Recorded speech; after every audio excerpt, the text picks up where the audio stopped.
idimoni lijambe. Amen. Lo mntwana okuthiwa akaphatha inkonzo uye lokuqile.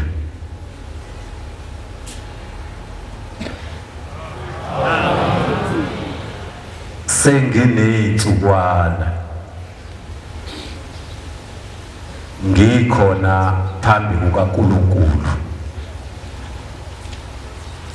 la zikaShembe ahloba ngazo eziwumsebenzi wakhe. Kukhona isigaba sokuqala okuthiwa amakhosazana. Amakhosazana anenkonzo yawo ahlangane kuyo okuthiwa u25. Kodwa mina ngikaze ngingene, ngeke futhi ngingene ku25. Kukhona isigaba esilandelayo so mama bala ekhaya okuthiwa uJamengweni ingudlungudlu, nabo banenkonzo yabo okuthiwa i13 ne14 u14. Amen. Futhi angikaze ngingene khona ngiyozwa ukuthi bakhuluma bathi ngeke futhi ngingene.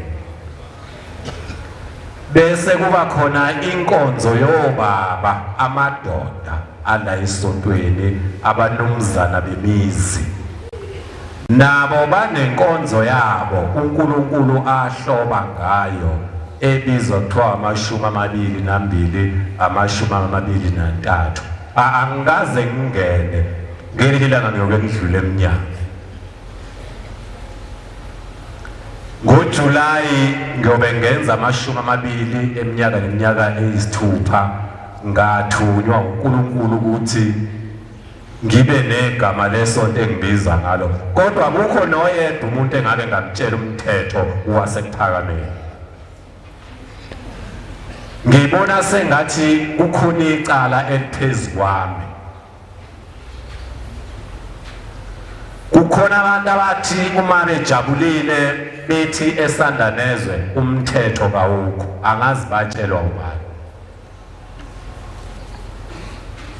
IsiZulu sithi indlu yegadi yanethwa, mhlambe neyami yanethwa.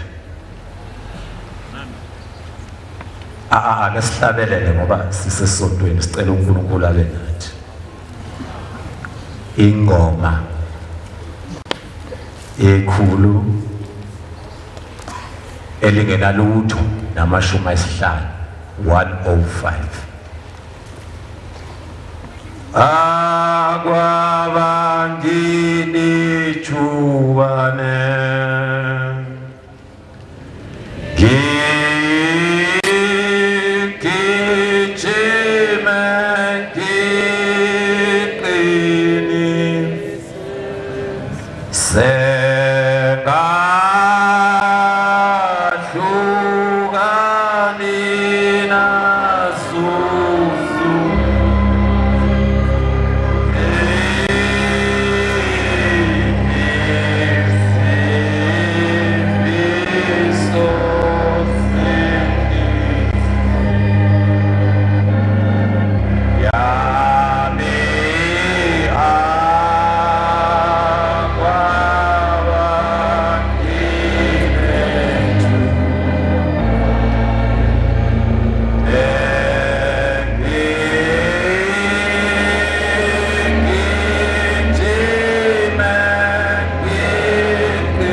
lezigaba engizibalayo zimbali kaShembe yokuhloba emhlabeni ziwumzimba kaShembe ahloba ngawo emhlabeni lapho mawuhamba khona uma kubona wena kubona iNazaretha kuthiwa nangiShembe ngiqale ngesigaba samakhosazana angazi noma amakhosazana ayalazi igama elithi inkosazana obalisho ukuthini mhlambe ngikhuluma nje abhizi nama break bill ayacofoza boma enza lokho kufikile umoya wamadimoni nikhona abantu abamesontweni ani busy ngama Facebook ngama phone enu ngiyabonga ngiyathanda ukwakhumbuza amakhosazana ukuthi njengoba embuzi inantsuka nje ukhona igama elithi intaba yepheza intaba yepheza yindlu isigodlo seyingilozi ezulwini lapho kuhlala khona ingilozi uma amakhosazana bizwa ngentaba yepheza angamkhohlisi uShembe ngoba uma kukhona inkingi uShembe uthuma ingilozi bese ethuma amakhosazana kube yiwona noma ehambe busisa umgidi uShembe wembathwa amakhosazana inkosazana yasekuphakameni into enkulu kakhulu ngoba uShembe wembatha wona lapha emva kaMkhokheli ngiyedlula ngithe ngizodlula ku25 ngeke ngingene ngaze ngingene emva kaMkhokheli lapha kukhona amabhoxa noma ama-champion i-champion umuntu owinile wawina isicoco ukhuluma ngabantu abaphethe isicoco sikaShembe bahleli phambi komama bahleli emva kaMkhokheli bembethe inantsuka ehlaza inantsuka ehlaza kuyona yasesontweni inantsuka ehlaza ingena esikhumbulweni inantsuka ehlaza umakoti akayimbathi ayonikela phambi kaShembe inantsuka ehlaza uShembe isifungo sikaShembe sokuthi kukhona imiza yakhile emhlabeni lo makoti esuke embethe inantsuka ehlaza usuke embethe ngoba ethatha isifungo sikaShembe wasibeka emahlombe akhe akuyona ukujabula inantsuka ehlaza wayesethi uShembe iluthando lomyeni wakhe ziphi insizwa eyiganwe labo makoti abasemva kaMkhokheli zikhona la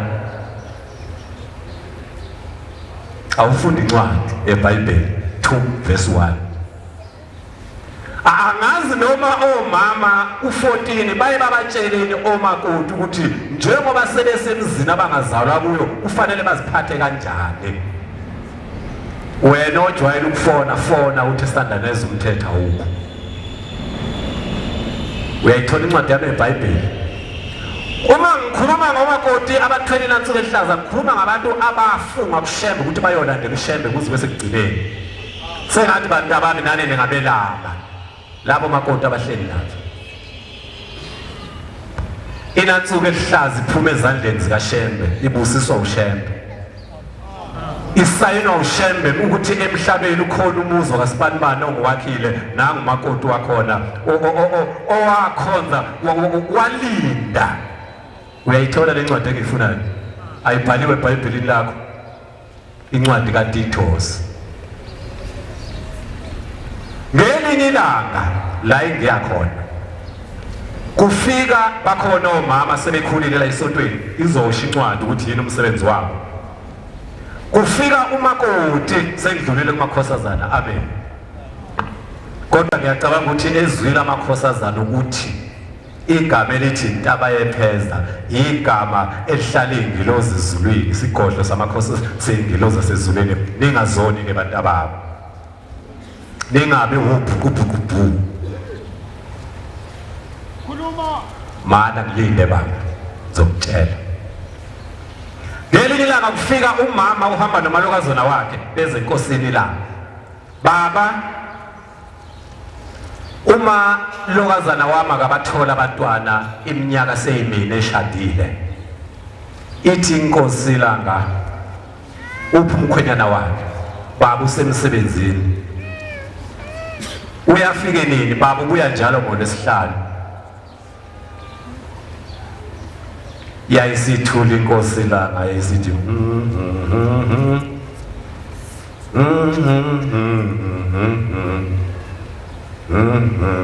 nikhona bomakoti bathulile bebo bazayisuthi induku kwasha abantu. Ithi inkosi langa hamba makoti edokodweni ufika uthatha ithile uthatha amaplate amabili bese uthatha inethi uhamba uyothenga inyama uyifake eplateni ubuye nayo.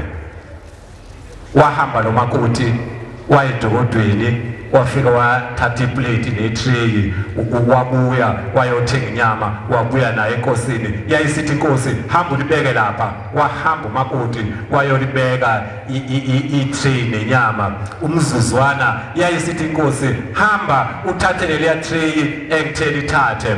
Maya hamba umakoti lapha kwabonakala umakoti ekhale baleka basukuma bashumayele baya khona. Ake sithi amen oba umshumayele ubuyile idemoni lijabulile. Anijampe njalo idemoni asibona abale singabakashembe amen. Umakoti elilanda leli tray uyabuya nalo. Ithi inkosi njengoba kade ukhala makoti ubonane. Uthi lo makoti baba ngibona inyoka ziyalwa zibanga inyama ziyalumana. Uthi inkosi yebo mntanami akuzona inyoka leziyana amakhehla ala ugane khona izalukazi zala ugane khona wena ilokhu wagana upheka endlini yomyeni wakho uphake endlini yomyeni wakho awuphakeli umuntu la ekhaya. Ziyafika ingane zaphuphuma eziswini zizofuna ukudla okupheka umakoti akukho amabhodwe angaphansi kombhede wakho nomyeni wakho.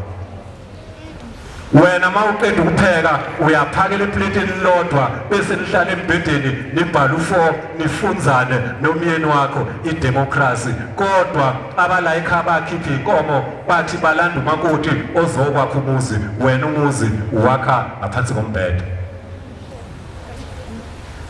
Ithi inkosi kusukela namhlanje makoti hamba ufike uthatha amabhodwe ekamereni lakho uhambe uyopheka exhibeni bese uphakela wonke umuntu wala ugane khona uyobathola abantwana. Nangempela nkosikazi wakashandu eMandeni eNyoni wahamba wathatha amabhodwe wayopheka exhibeni waphakela wonke umuntu. Mayifika umkhwenyana kwabe sengathi ingane uyibeka ngesandla kanti umshikashika indaba socansini.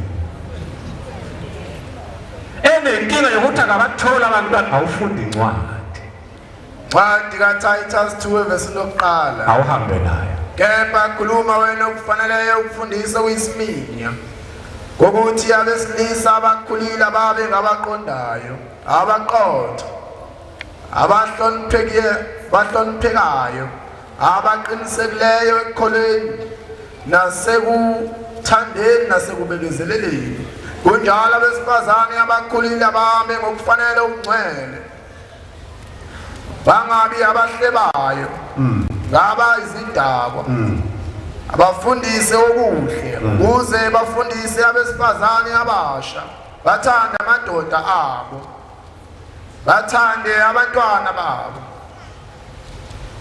baqonde babe mhlophe bahlale emakhaya babe mnene. Ngiyabonga isiningi loyifunde ekhama uphuziti ivale bayizwile abayingcwele incwadi ukuthi ithini bayizwile omama izinto okufanele bayifundise ku-14 njengoba bengikhuluma ngama-champion athwele isicoco ahleli phambi kwabo. Ngikhulunyiswa ukuthi awasekho amakhehla la esontweni ashonaphi futhi nezalukazi kayisekho zishonaphi ngoba ushembu khona.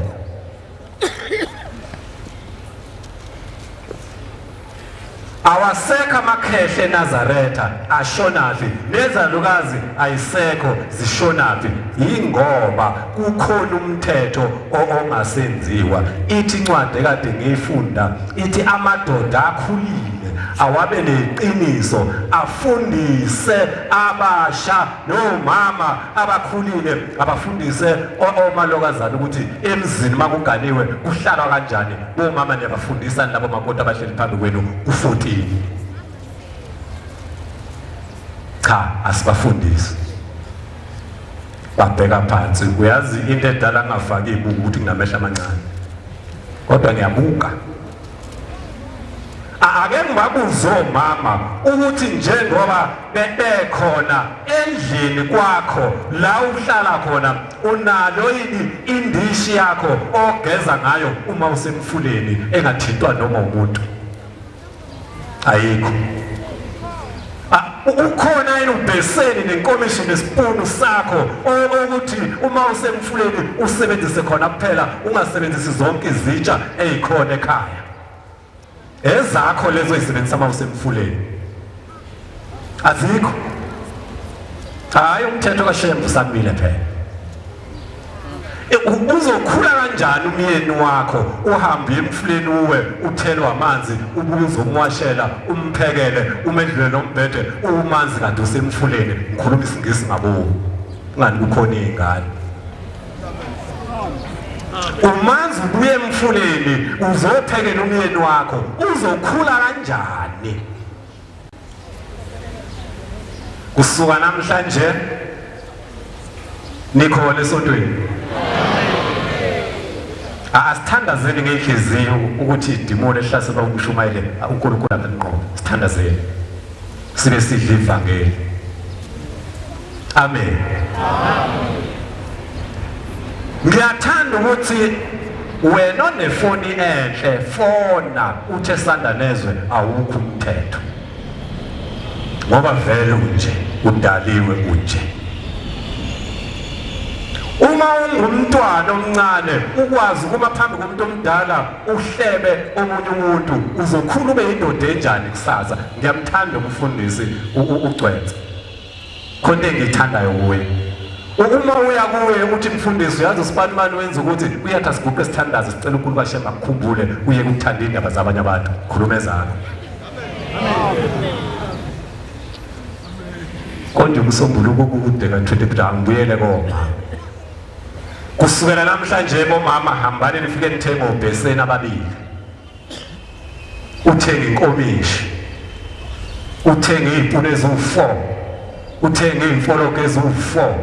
Uma wenzela umyeni wakho umaya lezi mpune eziwu4 uyifake zonke etreyini nomesa abawu4 nemfoloko ukufake konke ngoba uma wenzela umyeni wakho umaya akazi ukumaya yedwa. Khona abafowabo abashona ubazwe. Umakoti wala ekhaya uwe unkosikazi wala ekhaya. Kukhona izingane ezaphuphuma eziswini awuzazwe. Kukhona engangubona kwenziwa omama bami. Angazi ngiyakwenza ngomama lokho. Umama mayipheka ukudla ekhaya uyethatha iplate noma isivalo akhe isiqondo sokuqala afake esivalweni kuphole bese izingane encane athi ayimaye ngaphambi kokuba aphakele wonke umuntu okhona ekhaya. Umaya abantu abadala abala ekhaya ingane encane ihlambulukile imayela umndeni wala ekhaya. Niyakwenza? Uma uthisha efundisa izingane eziwu100 kuphasa 75 ikusale 25 phasani nonke. Amen. kusuka namhlanje ningaphinde niphakela abayeni benu emapletini. Uyazi ukuthi iplate lenza ukuhlupheka kungapheli ekhaya. Uma umyeni wakho umphakele epletini kwenza indlala ingapheli ekhaya ngoba ubaba kufuneka amaye ashiye bese eshiye ingane ikhothe. Ziyakhotha ingane zanamhla emapletini. Izokhothana ingane ngoba linye iqatha nezamba nelodwa okuphakela ubaba nehemlayisi ipune imbili. Ingane isemoyeni ezaphuphuma eswini zofika ikhotheni ngoba ubaba udlela epletini. Umakoti wami efika ekhaya wangiphakela epletini. Ihemlayisi ngavele ngathatha ngathela esandleni ngajikijela lapha iplate. Ngadla ngangishona esibayeni ngiyosenga wagijima waya kumama. Wathi awunanga ubaba kayeza udlela ukuthela esandleni ihemlayisi walahla iplate. Wathi umama kadlele epletini akasona isivakashi mphakele ebheseni. Ngoba fanele ngimaye ngishiyele ingane futhi lento eyenza abantu bangabe nalo uthando amaplate. Nishingane nizalayo azithandani ngoba azikwazi ukudlela kubheseni odwa. Uma yeni ingakafiki ilindenye zikhule ingane ezithandana ekhaya. Le ineplate layo. Uma ngiyabona enye iphakele eplatini layo kufanele ilwe. Ethu sibani bani udlela eplatini lami. Uma ikhula lezi ngane ziyolithatha apho uthando ukuthi umfowethu umqali wendlela wayafika ekuphakameni imbhede emibili endlini yenkosi langa nenkosi nyanga izulu. Angena uthatha umbhede awujikijele phandle athi la endlini akusala umbhede odwa ngoba laba abantu enibahlukanisayo umuntu oyedwa lo enibahlukanisayo abalale embhedeni owodwa. Ngizama ukwakha uthando ngoba wathi uNkulunkulu wasekuphakameni amaNazaretha onke angothisha. Kufanele abantu abangasenazi isintu bafunde eNazaretha. Nikhona Nhlanhlathu? Angeke ngiye ku-23 seningibuka ngamehla bomvu. Omama abasukufika phambi kaMshumayeli bazonikela embengeni ekuganile umama bese kubiza nesitha. Athi lesi sithe ngihlala nasendlini ngicela uNkulunkulu angisiza angixazulele sona. Uma unikela kaMama usho ukuthi uNkulunkulu umyeni wakhe akenze njani? Ambulala, afake idivorce, akuhlukanise naye. Ngani ufunge umfundisi wafunga phambi kwenu wathi laba banyamanye bayoze bafe bethandana. Uma uze esontweni umama ukuthi angikhumbuli bomama ephakameni iyo le ndaba. Niyakhumbula ekhaya lapho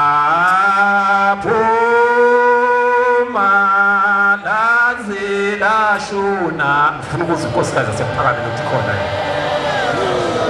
lanzela shuna nanamu nalamhlabe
unkosikazi waseNazaretha mayikhumbule ekhaya ekhumbule ekuphakameni uyashanela endlini ngaleso sikhathi ehlabelela uyapheka upheka ukudla okuhle kunesibusiso okuyodliwa umndeni wala ekhaya hayi ohlokoloza yikho ekhaya kuhlale kuxatshwana kunomsindo ngiyazi amaNazaretha ayithanda kabi ikhona incwadi esho njalo ethi okubi engakuthandi ngiyakwenza kodwa okuhle engikuthandayo angikwenzi umama waseNazaretha wokuhlala endlini yakho uhlabelele kuze umakhelwana akubuza athi makhelwana kwenze njani namhlanje na uthi hayi dadewethu hayi mntakwethu ngikhumbule ekhaya uNkulunkulu ukuvakashele uma ifika umyeni wakho ntambama uyafika endlini kunephunga elihle uyafika endlini kuthokoziwe hayi indoda eqhamuka igodla iphepha newspaper ifike yahlala endlini ifundana nephepha ayibingeleli nonkosikazi uthi nkosikazi kodwa uyaphila usale kanjani ubejabulile umama ethandaza ehlabelela uNkulunkulu ithi inkosi mawuhlabelela ezulwini kuthunywe ingelozi kuthiwa ziyobheka ukuthi lo muntu ohlabelelayo ucelani kuNkulunkulu awufunda uverse 34 umthandazo wesabatha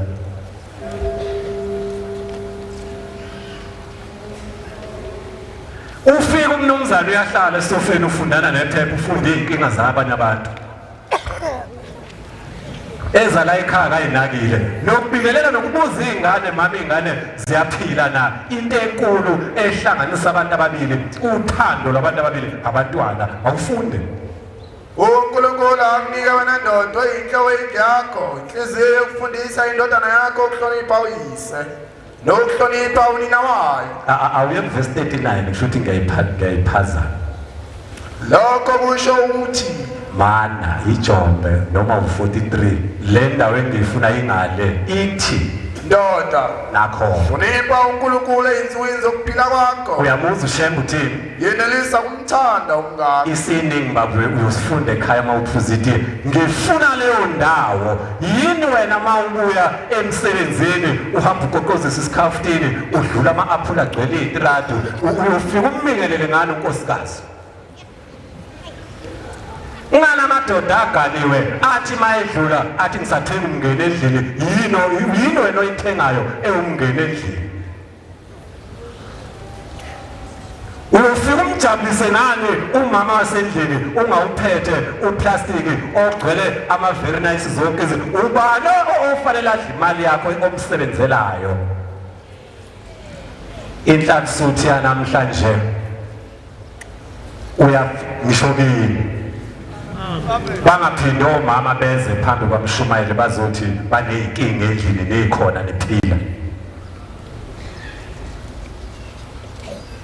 niphelelwa uthando yini indaba niphelelwe uthando ngoba uthi ushembe yeneliswane ukubuthanda omngenu uzothanda bani mawungathanda umama wengane zakho ubani ozomthanda abafuni ukuphendula bakubuka ngezibuko banamehla amakhulu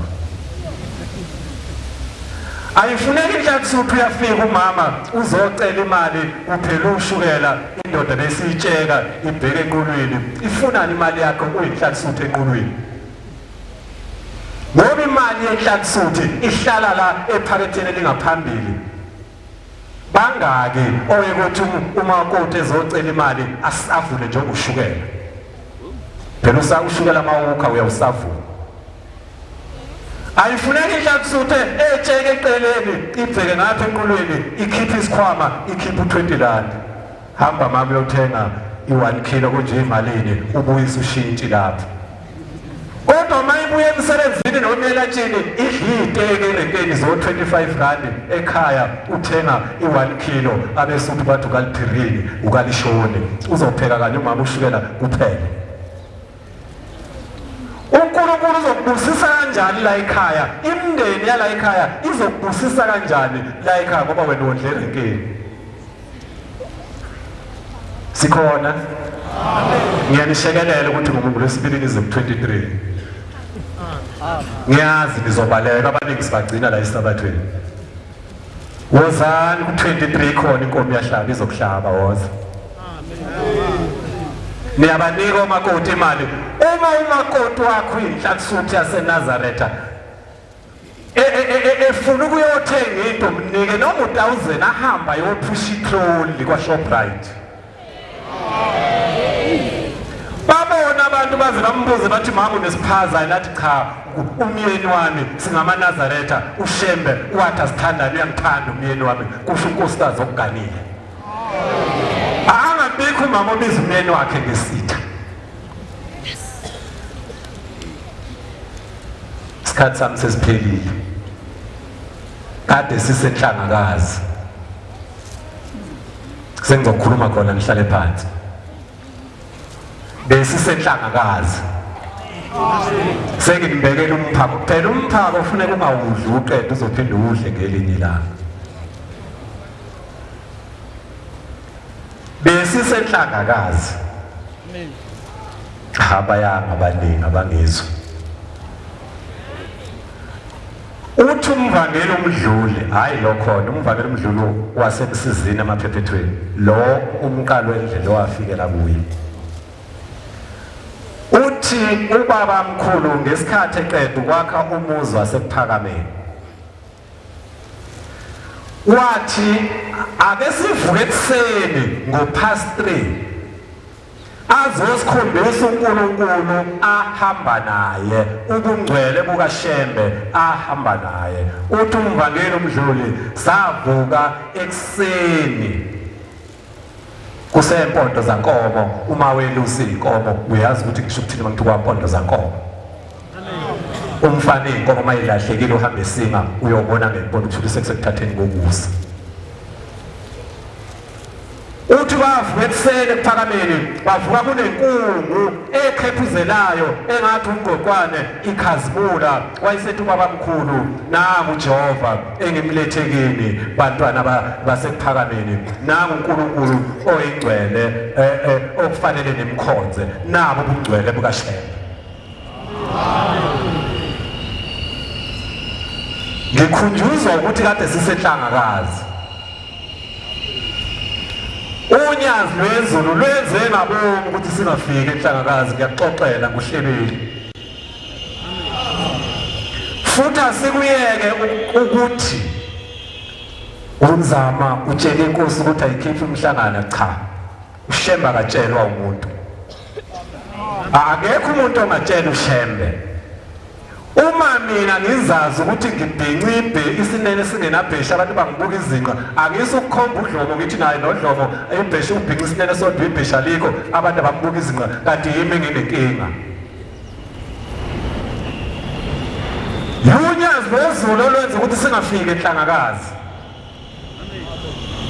Ngoba sisenenkinga ngiyabathanda omama. Omama ilokhu kwathi inhlo akukho lapho abadidizela khona uma uShembe eshintsha ibhantsha abadidizeli kodwa amadoda ayagqoka abemnyama ashintsha amehla soace ngathi i-orange elingasenamanzi. Babona uShembe kufanele bamkhonze. Uma kufika enhlangakazi ukhona unkosikazi waseHobisa akalona iNazaretha. Usefika kuma wami ongizalayo intombi yakwaShongwe uthi maNazaretha ninenhliziyo ezimbi. Uthi anisitshele ebuhleni ukuthi kukhona uNkulunkulu. Uthi umama hawu usaphuma phi wena ongazi ukuthi uShembe uNkulunkulu. Uthi nakho ke lapha enifike niphambuke khona. Uthi leli gama malithi lina uShembe uNkulunkulu thina kasizwa ngoba ukuthi Shembe sazi ukuthi zibongo sefana nezinye izibongo uma nikhuluma ngesibongo somuntu thina sibe sezwa. Nina nisitshela ukuthi ebuhleni kukhona uNkulunkulu. Ahluleke umama uxoxa nalo nkosikazi athi lo nkosikazi ngilethe izingane zami ukuba zikholwe zibe amaNazaretha.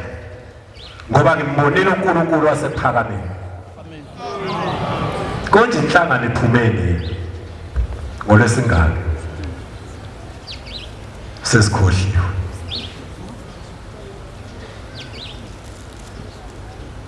Inhlangano iphume ngolwesibili. Uthi uthi lo nkosikazi Manazaretha yekani ukufihla uNkulunkulu ebuhleni nibemeza isibongo esingathandi thina ukusizwa. Uthi ngomsombuluko kuzosa kube umsombuluko bengilele emzini kwami ebusuku uma ngilele ngibone kwehla into enkulu ezulwini efana nebhola noma efana neparachute. Uthi lento ithema isisemkhathini yayisiyajika yayisifana neshide lemhlophe. Uthi yehla lento yafike yamboza umuzi waseHomisi yamboza lonke iHomisi yaba mhlophe. Uthi yayisiyakhazimula yabisiyakhethuzela njengongqoqwane. Uthi lo nkosikazi ngayibuka lento ngayibuka uthi yayisiyakhuphuka futhi ithema isisemkhathini yayisiba yishidi. Ngabona inkosi uNyazi lwezulu liligoqa lelishidi lakhuphuka nalo laze laphela emehlweni libheke ezulwini. Angithi sithema sifike eHomisi lwathi uNyazi lwezulu ubungcwele basenhlangakazi ngibulandile bula eHomisi.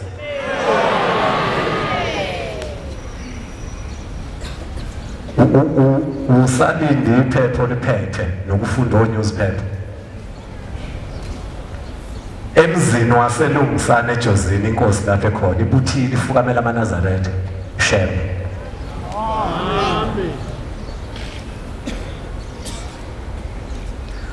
Uthi ke lo nkosikazi ngimbonela uNkulunkulu wasekuphakameni ukuthi uNkulunkulu okufanele izingane zami zimkhonze nami kade ngingafuni ukuye kuphakameni ngoba ngidinwa nje ukuthi bese kuthiwa uShembe uNkulunkulu ngoba siyibonga esifana nezinye izibongo kanti ubengazi. USamson ukuthi uShembe simlandelayo udinga utamatisi noanyanisi. Hayi mawufuna izinto ezidinga utamatisi noanyanisi hamba ebushe uthenga inyama esemoshali engasenagazi. Hayi uShembe. uShembe ngeke atshele umuntu ukuthi kwenzakalani. Uthi ubaba wami ongizalayo washona ngo-86 July ngoDisemba. Uthi hlalani kahle noNyazi lwezulu nathi ezulwini sihleli kahle nalo.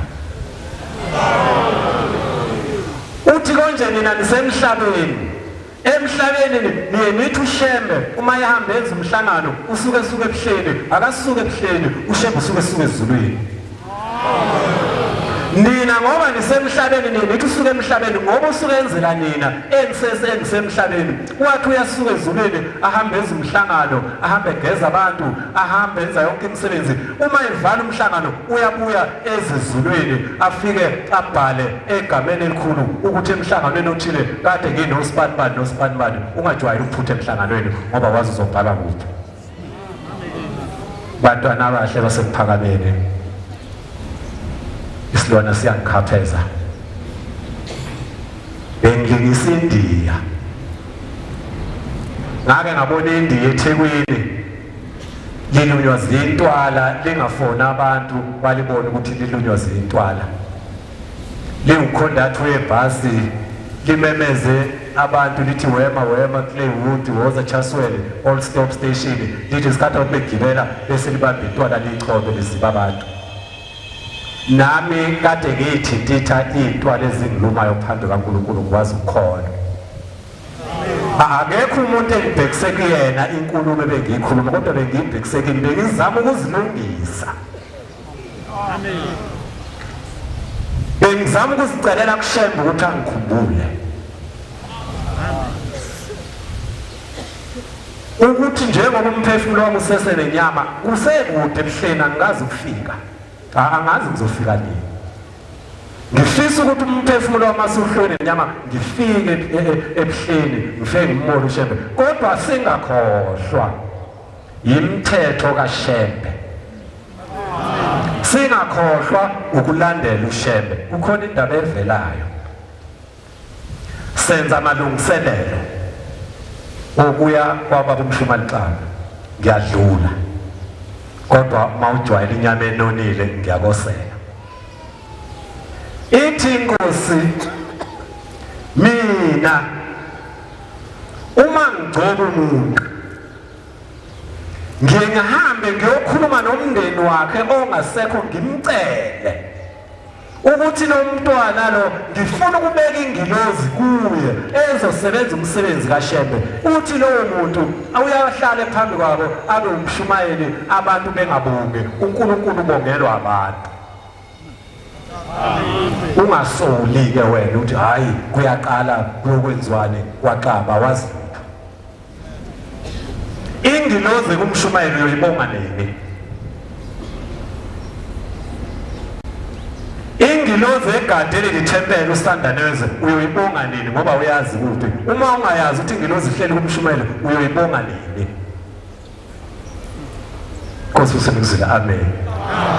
Oh baba ngicela bayivale inkonzo phathi.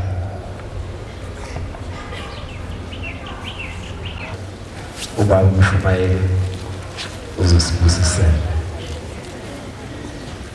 Yeah.